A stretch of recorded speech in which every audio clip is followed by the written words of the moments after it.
Hello everyone, so yesterday on stream I was able to finish Back 4 Blood. This is a brand new zombie shooting first-person shooter by Turtle Rock Studios, the people we all know who made the Left 4 Dead and Left 4 Dead 2 games, and they're back in the genre and game style that we know them from. Just endless hordes of zombies coming at you and you mowing them down with a ton of melee weapons, guns, basically everything you can find at your arsenal to do so. But this time around, they are not called zombies. The zombies here are known as the Ridden, and they are a certain type of virus that of course has overtaken a huge portion of the earth, and they are absolutely terrifying. There's a ton of different forms of the Ridden, but you can play as either one of 7 different humans known as cleaners, and basically what the cleaners are is they're people who live in encampments and they go out and basically clear the streets of all the Ridden, make certain that supply lines and everything can run smoothly, and yeah, they're the ones who go out, make certain all those routes are cleared, and they gather resources as they do so.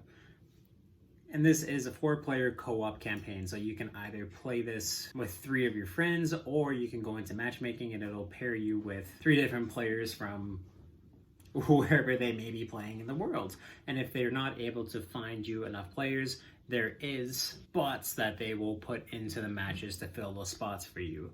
There is also a solo campaign right now that I don't recommend playing. I'll get into that a little later. But of course, this also offers a little multiplayer portion that you can get into as well. So there is a decent amount of content, but without further ado, let me get into my review for Turtle Rock's Back 4 Blood. So in order for me to go through the campaign, it took about 6 hours long, which is honestly pretty decent for a first-person shooter nowadays. In terms of just how linear this one is, it's basically just get from point A to point B. There's 4 different acts. Each act has about usually about 10 different chapters, except for the 4th act, which is just one basically big boss fight. So there is a decent amount of map variety, but I found at the start of each chapter there's a starting point that's almost like the same level 3 times that you have to go through, which can get a little tedious sometimes, and the maps are decently different enough. But yeah, one run, almost any difficulty should take you, I want to say, around like anywhere from 5 to 8 hours, depending on the difficulty that you're going on. There's 3 different runs, about it being like the recruit, the easy mode, to a medium, and a hard mode. And the difficulty spike between the 3 is definitely a lot different. It's a huge curve between the 3, really. It goes from either just way too easy and you can get through it no problem, or to basically like you're scared to use your bullets because of how much stronger the Ridden are, and easily how much harder they're going to hit you if they come any close at you. And I do want to give props that there is a lot of enemy variety into the Ridden. There are like the smaller horde enemies who just sprint at you and they can overwhelm you very easily because they can throw in hundreds at you at a time. And then there's more tank versions.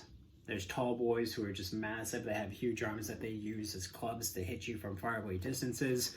There's pukers who come at you. There's some that can throw basically goo at you and get you stuck, and that will attract any of the more walker Ridden to run at you. There's some that are basically encamped on a wall and they'll jump at you if you get too close and pin you down. There is a ton of variety in this, and I do applaud them for that, because yeah, there's it's fun not to fight just 1 or 2 certain types of enemies. And there is also a ton of gun variety in this as well. I mean, you name an assault rifle, pistol, shotgun, it's pretty much in this game, and it is very, very fun to use all of these. I found that the gunplay, no matter which weapon you're using, feels absolutely fantastic and great, and a lot of them work in certain scenarios that you find yourself in. I did find that I wasn't using the sniper rifles in this game too much, because a lot of situations didn't call for it, where if I was sniping enemies from a distance, there was just way too many of them to feel like I was being effective for my teammates, where I can take out like 1 enemy every couple seconds with a sniper rifle, while they're on the grounds taking down like 5 a second with assault rifles. I just didn't feel useful. And then too, just because of how fast the Ridden are, they're fast zombies, they're not slow. I felt like the sniper rifle just couldn't keep up with it. And sometimes it can feel that way with the shotgun, but if you're not aiming down your sights and you have a decent amount of blast radius on your shotgun, it takes out multiple enemies at a time. So I definitely do say go the shotgun assault rifle kind of way. And some of the pistols, like the Deagle in this, hit really, really hard, and it is very nice. Throughout the levels, when you progress through them, there's a bunch of ammo crates and things like that you can find to keep you supplied. You'll definitely need it because you're going to be firing a lot of bullets at a lot of Ridden. But there's also upgrades to your weapons, which will be things that add basically damage or stability to your weapon. So definitely keep an eye out for those, because they are very, very handy to increase your firepower as you go through every single act. And you are extremely going to need that as you're going through. It does kind of suck that at the end of each act, so when you finish Act 1 and you go to Act 2, none of that progress stays that you got for those weapons. You basically have to start from scratch again. So that was a little rough, losing all of that awesome experience, but by the time you get to the end of every single act, you do feel almost like an unstoppable badass because of how great all of your weapons hit, and you can carry multiple grenades, Molotovs, med packs, ammo supply kits, things like that you can really build and help your team out in a lot of different ways. Like I said too, it's not just the guns, there are a ton of different throwables that you can use. There's med packs, bandages that you can use to heal yourself or teammates. There's defibrillators that you can use if your teammates go down and bring them back to life, essentially, and make certain that they're back in the fights a lot faster than having to actually just pick them up if you don't have the defibs. And all of it feels very, very smooth and easy to use. I didn't find that there was any hard learning curve to these games, especially if you played basically any zombie shooter, especially the Left 4 Dead games. It is a very similar style, but a lot more tactical, and you have to be a lot more resourceful with everything that you do, because a lot of that comes from the card system this game puts into place, where you can carry 15 cards in a single deck. There's presets, or you can make your own, and you find these cards in the environments by picking them up, and also too, you can unlock them through some challenges. And what these cards do is they're just basically perks where they can do little things like give you extra revive, more health. They have you reload faster, swap weapons faster, and you can put 15 of them in a deck. Like increase healing efficiency, or how quickly you can do these things. And you're definitely going to want to spend a lot of time making your decks, because there's just a ton of them that you can find. And yeah, if you're not using the decks, if you just go in blind or off presets, it's going to be a little rough for you, because it's not going to be attached to the playstyle that you want. Or if you find that you're getting swarmed too easily, maybe you want more health, maybe you want to be able to reload faster instead of, like, especially if you have an LMG where it takes a few seconds to reload, you're gonna want to be able to reload faster and take out these Ridden, or else they're just going to swarm you and your health is going to go down a quarter or even a half, depending on what difficulty you're playing on, before you're able to fire bullets at the Ridden again. But when you do play this, I would recommend, if you're able to find some friends, definitely do that and hop into with them, because running comms in this game can be very important. There is a really good, at least I played on a PC, if you hit Q on your keyboard,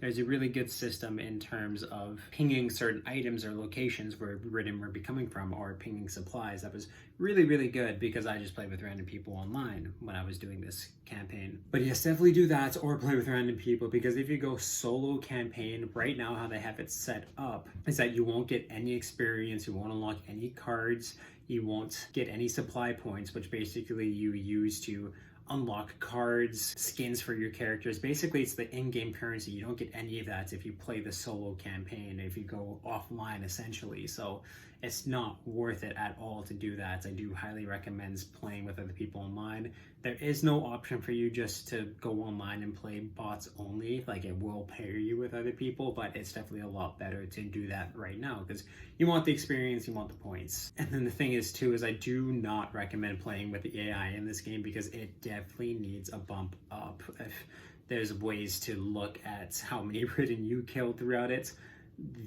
these bots aren't doing anything to help you. I've had them just, if I get downed, just stand there and look at me and not shoot any of the zombies around me, not try to help me.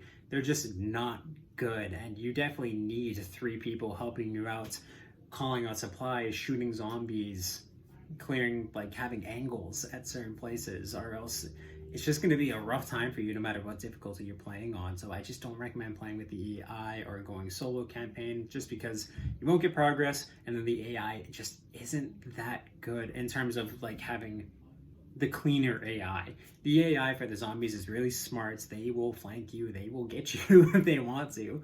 But yeah, they definitely need to patch up the AI, make it a little bit smarter. But there is a decent amount to do in this game in terms of like unlocking the supply chains, and they're really fun. There's also a little ton of hope that you go into where it's basically how you customize your decks, look at everything. There's a shooting range you can go into to basically just practice with all these different weapons, and it can be very fun. It's good to that's how I learned how to properly use the grenade damage, and all the grenades in this are impact, so definitely don't think you have to hold it for 3 seconds or it's going to take 3 seconds for the enemies to get there. Throw it at what you want to hit because they're all impacts. And that's also too how you get into the lobbies for the matchmaking in this game, and there are a few different game modes where it's usually 3 versus 3, 3 cleaners versus 3 people who play as Ridden, and you can play as any one of the more boss-like enemies except for the final boss in terms of the Ridden, and they do control decently well. Your health definitely is a little way less than what you're used to in the campaign. You can die pretty easily playing as the Ridden, but I find that a lot of this matchmaking, I had a tough time having fun with it because I was always put in a team of 2 when I played with just the random people. I put in a team of 2 going against a team of 3, and definitely the odds weren't in my favor for any of those rounds. It was a little tough to get into, but it is a fun game mode. It's basically just each team gets a shot to see how long they can survive, and if they're able to survive 5 minutes, then they win that round instantly, and the other team has to match that as well. So it's just basically best of 3. You got to win 2 where you either have to survive longer than the other cleaner team, and when you play as the Ridden, take them out before they surpass your time playing as the cleaners, and it'll end automatically once one team like beats the time frame that the other one set out as the cleaners. It's a decent multiplayer mode, but of course I just feel like there is a bit more that maybe they could do in terms of the game modes, and I just wish that some of the Ridden would control better, maybe bigger health bars for them too, and just more fair matchmaking where you don't even get a bot to fight with you if you get into like a 2v3 scenario. So it's really easy to tell who's going to win in those scenarios. But I do like how they also add the addition of having regular Ridden swarm the enemies too. It's not just 3 Ridden versus 3 cleaners. It's 3 cleaners versus 3 Ridden and like hundreds of zombies if they're able to do that, and you're also able to call swarms onto the enemy as well. But yeah, I do really like everything that they did with the gameplay in this. You have to be a lot smarter than you were in the Left 4 Dead games, where there's a bunch of alarms or crows that could basically trigger hordes to swarm you, and you don't want that to happen because your health can go down decently quick in this game, especially on the higher difficulties. And there are a lot of different difficulty spikes that were a little annoying in terms of the bosses that they would throw in this, and some of the cards just not being in your favor, where they'll put corruption cards into the start of every single round. In terms of the multiplayer and the campaign, that will make it a little tougher for you, where there will be challenges that you can take on and get more copper, which is the in-game currency to buy weapons and stuff like that, and then the supply currency, which is used to buy the cards and the guns. And a lot of these corruption cards can just throw way too much at you at one point, where it's very easy to die, and a lot of the different Ridden types can be very like the Hag sucks. I hate the Hag. Just take it out. It's definitely way too out of spike, and the final boss is definitely a very tough fight as well, where no matter what difficulty you're playing on, you're going to notice huge spikes of difficulty that are really tough to keep up with, and they don't feel balanced at all. So I wish that they could just tweak those a little bit and make it feel like a more cohesive system of difficulty. You know, with all this taken together, I did really enjoy my time with Back 4 Blood. I am going to be going back on my stream, on my Twitches, to play more. You can definitely check out everything that I've done in the game so far. I've uploaded my whole campaign playthrough on YouTube, and I'll link it in the description, or sorry, in the top corner here, once the final 20 seconds start to roll here. And you can also check out it on Twitch if you prefer that method as well. But I did really enjoy my time with it. I'm definitely going to be going back to it because it is just a fun time mowing down zombies with friends or random people too, because I found that I was getting quite a bit of really good teammates. And with all of this taken together, I do recommend this game. I can't recommend it at full price, but you can do what I did. If you have a PC or an Xbox, you can get Game Pass, and this game is free with Game Pass. You just have to have that subscription and you're good to download it and play it. So I do recommend going through it, but not quite at full price, and that is why I'm going to give Back 4 Blood a 7 out of 10. Still a very fun campaign, and if you're going to feel right at home if you've played the Left 4 Dead games. And yeah, they just build off of the elements that made those games great and make it a little more tactical and smart play that you have to go through. So if you've played Back 4 Blood, please let me know what you thought about it in the comments down below. What your favorite weapon is, whatever you want to put it down below.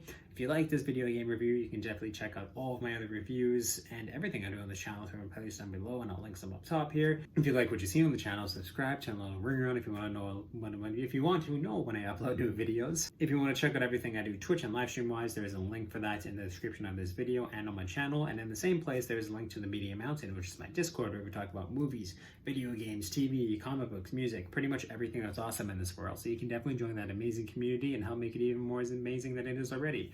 But yes, go check out Back 4 Blood, play it. It is a fun zombie slaying time, especially in the spooky season, and just awesome, guys.